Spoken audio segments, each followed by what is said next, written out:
வணக்கம். ஆப்கானிஸ்தான் போர் 20 வருடங்களாக டென்மார்க்கினுடைய படைகளை ஆப்கான் மண்ணில் கொண்டு சென்று இறக்கி தோல்வியைத்தான் சந்தித்திருக்கின்றோம். 44 டேனிஷ் படையினருடைய உயிர்களை காவு கொடுத்திருக்கின்றோம். அது தவிர பல நூற்றுக்கணக்கானவர்கள் அங்கவீனர்களாக மாற்றப்பட்டு அவர்கள் மாற்றுத்திறனாளிகளாக போயிருக்கின்றார்கள். இந்த குடும்பங்களில் எல்லாம் இருள் சூழ்ந்த நிலையும் கண்ணீர் கதையுமாக இப்பொழுது வாழ்க்கை இருக்கின்றது.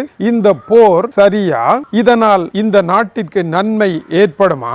இந்த போருக்காக எடுக்கப்பட்ட முடிவுகளுக்கான அடிப்படை காரணம் என்ன?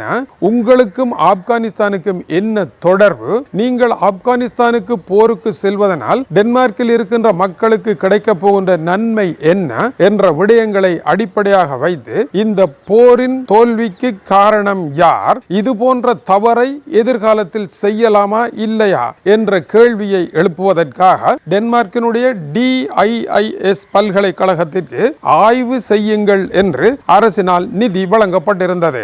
இந்த ஆய்வறிக்கை இப்பொழுது நிறைவடைந்து விட்டது. கடந்த 16 மாத காலமாக இதை வெளியீடு செய்ய முடியாமல் இருக்கின்றது. ஏன் வெளியீடு செய்ய முடியாமல் இருக்கின்றது என்றால், இந்த நடவடிக்கையை படை கொண்டு செல்லும் இந்த செயலை யார் செய்தார்கள் என்கின்ற அரசியல்வாதிகள் ஒரு சிறப்பு சலுகையை கோரி பெற்றிருக்கின்றார்கள். எங்களுடைய பெயர்களை இந்த அறிக்கையின் கடைசியில் வெளியிடுவீர்களாக இருந்தால் எங்களால் அதை தொடர்ந்து அரசியல் செய்ய முடியாது.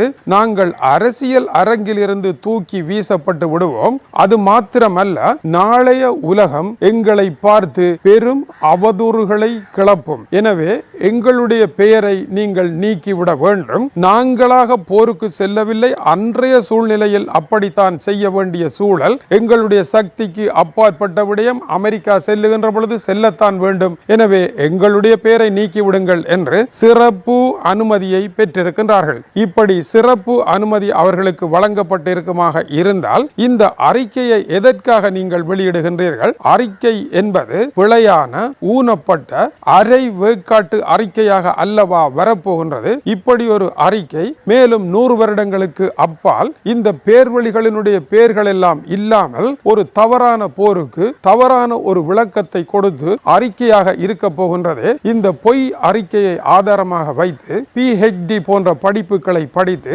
இதுதான் சரி என்று பட்டிமன்றம் போட்டுக் கொண்டிருக்கின்ற நம்மாட்களை போன்ற வேலையை டென்மார்க்கும் செய்ய வேண்டி வருமே என்று அவர்கள் கேட்கின்றார்கள். இதனால் டென்மார்க்கில் இருக்கின்ற ராணுவ வீரர் ஒருவர் இது மிகவும் அவமானகரமான செயல், மிகவும் அருவருக்கத்தக்க செயல் என்று தன்னுடைய காட்டமான கருத்தை கூறியிருக்கின்றார். ஏனென்றால் இவர்களுடைய பெயரை தவிர்ப்பீர்களாக இருந்தால் இந்த போரை உடனடியாக செய்வதற்கு அமெரிக்க அதிபர் ஜார்ஜ் W. புஷ் படையெடுத்து செல்லுகின்றார் என்ற உடனடியாக டென்மார்க்கினுடைய படைகள் புறப்பட்டு சென்றன.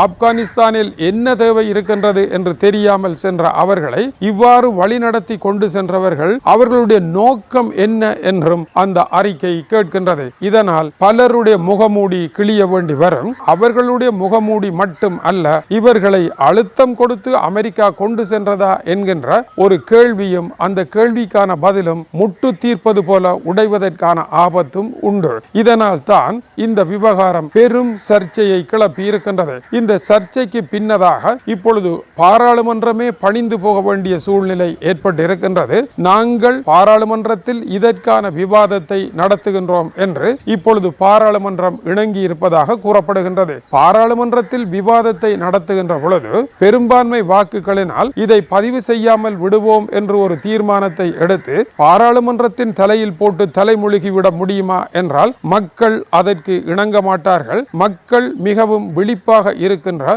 ஒரு நாடாக டென்மார்க் இருப்பதனால் பாராளுமன்றத்தினால் மக்களினுடைய காதில் பூச்சுற்றிவிட முடியாத ஒரு ஜனநாயகம் இருக்கின்றது. எனவே DIIS இந்த ஆய்வுக்கு பொறுப்பாக இருக்கின்ற தலைவர் பாராளுமன்றம் கூறிவிட்டது என்கின்ற தலைப்பின் கீழ் இவர்களுடைய பெயரை வெளிக்கொண்டு வருகின்ற பொழுது இவர்களினால் எதுவும் செய்ய முடியாத சூழல் வரும். இந்த பிரச்சனை தொடர்பாக 2 பெரும் ஆக்கங்கள் இன்று வெளியாகி இருக்கின்றன. இந்த 2 ஆக்கங்களையும் ஆழமாக படித்து நோக்குகின்ற பொழுது ஓர் உண்மை தெரிகின்றது. இந்த ஆய்வு அறிக்கையில் எதற்காக இவர்களுடைய பெயரை போடக்கூடாது என்று பிடிவாதம் பிடிக்கின்றார்கள். தோல்வியடைந்த காரணத்தினால் தான் இவர்கள் அந்த பெயரை போடக்கூடாது என்கின்றார்கள். மாறாக இன்னொரு கேள்வியை கேட்க தவறிவிட்டார்கள். இந்த போரில் வெற்றி பெற்றிருப்பார்களாக இருந்தால் இதே அரசியல் தலைவர்கள் தங்களுடைய பெயர்கள் நீக்கப்படுகின்ற பொழுது உண்ணாவிரதம் இருந்து போராட்டமே நடத்தி இருப்பார்கள். வெற்றிக்கு தங்களுடைய பெயர் போடப்பட வேண்டும் என்று அவர்கள் போராடி இருப்பார்கள் என்பதை யாராலும் மறுக்க முடியாது. எனவே வெற்றிக்கு எல்லோரும் தந்தையாக மாற முயற்சி எடுக்கின்றார்கள். தோல்வி அனாதையாக தெருவில் கிடக்கின்றது என்கின்ற பழைய பழமொழியானது இவர்களுடைய இன்றைய புதிய நிலைக்கு உதாரணமாக மாறி இருக்கின்றது. இருந்த பொழுதிலும் இந்த அறிக்கை வரவேற்கக்கூடிய ஒரு விடயம். இது போன்ற ஓர் அறிக்கை பிரிட்டனிலும் தயாரிக்கப்பட்டது. பிரிட்டனினுடைய பிரதமர் டோனி பிளேயர் ஈராக்கினுடைய போர்க்களம் எவ்வளவு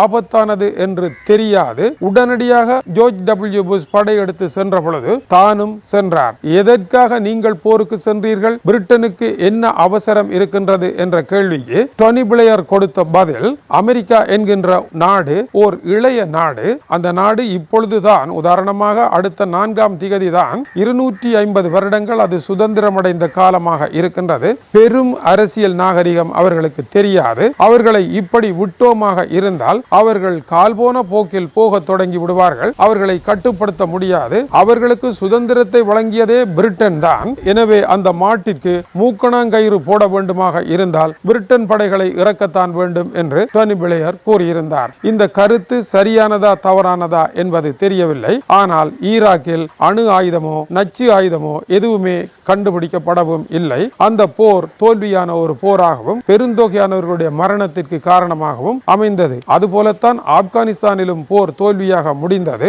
ஆப்கானிஸ்தான் சென்ற அமெரிக்காவினுடைய கூட்டு படைகள் மிகப்பெரிய நெருக்கடியுடன் அங்கிருந்து வந்தன. அவர்கள் யாரை எதிர்த்து போர் புரிந்தார்களோ அதே தலபான்களுடைய கைகளில் அரசியல் அதிகாரத்தை கொடுத்து விட்டு வந்தார்கள். அதே தலபான்கள் சென்ற வாரம் ஐரோப்பிய ஒன்றியம் புருசெல்ஸுக்கு வந்து ஐரோப்பிய ஒன்றியத்துடன் நேருக்கு நேர் இருந்து பேச்சுவார்த்தைகளை நடத்திவிட்டு சென்றிருக்கின்றார்கள். எனவே ஐரோப்பிய ஒன்றியம் அவர்களுக்கு ஓர் அரசியல் அந்தஸ்தை வழங்கி இருக்கின்றது. கட்டாரில் அவர்களுடன் இணைந்து அமெரிக்கா பேச்சுவார்த்தைகளை நடத்தி இருக்கின்றது. இப்படியான நிலையில் ஆப்கானிஸ்தானிற்கு போரை உடனடியாக கொண்டு சென்றது யார்? முடிவெடுத்தது யார்? ஏன் இதை செய்தீர்கள்? இதனுடைய விளைவுகள் என்ன? இதற்கு காரணமானவர்கள் தண்டனையில் இருந்து தப்பிவிட முடியாது. அரசியல் என்கின்ற ஒரே காரணத்தினால் தவறான முடிவெடுத்தவர்களை காலத்தினால் விட்டுவிடவும் முடியாது. வரலாற்றில் அவர்களுக்கு நல்ல பெயரை வழங்குகின்றோம். ஆனால் அவர் தவறுகளை இழைத்த பொழுது அந்த தவறை மறைத்து அவரை நல்லதோர் பிரதமராக உலக வரலாற்றிடம் ஒப்படைக்க முடியாது. உடனடியாக அனைவருடைய பெயர்களும் இழுத்து விடப்பட வேண்டும் என்று கூறப்பட்டிருக்கின்றது. இது டென்மார்க்கிற்கு மட்டுமா பொருத்தம்? இல்லை. போரில் தோல்வியடைந்த அனைவரும். ஏன் தோல்வியடைந்தோம்? இதற்கான காரணம் என்ன? இதற்கு பின்னணியில் இருந்தது யார்? இந்த தோல்விக்கான வியூகங்களை வகுத்தது யார் என்பதை ஆய்வு செய்து அந்த ஆய்வறிக்கையை வெளியிடாவிட்டால் மீண்டும் ஒரு தோல்வியை சந்திக்க நேரிடும் என்பதனால் தான் இது போன்ற அறிக்கைகள் தயாரிக்கப்படுகின்றன என்பது இதற்கான சிறப்பு விளக்கமாகவும் இருக்கின்றது. தொடர்ந்து இணைந்திருங்கள். இது போன்ற மேலும் கிடைத்தற்கு அரிய முக்கியமான செய்திகளை எல்லாம் அறிவியல் உலகம் கற்று மேன்மை அடைய வேண்டும் என்கின்ற உயரிய நோக்கத்துடன் உங்களுக்காக உழைத்துக் கொண்டிருக்கின்றோம். வணக்கம் உறவுகளே.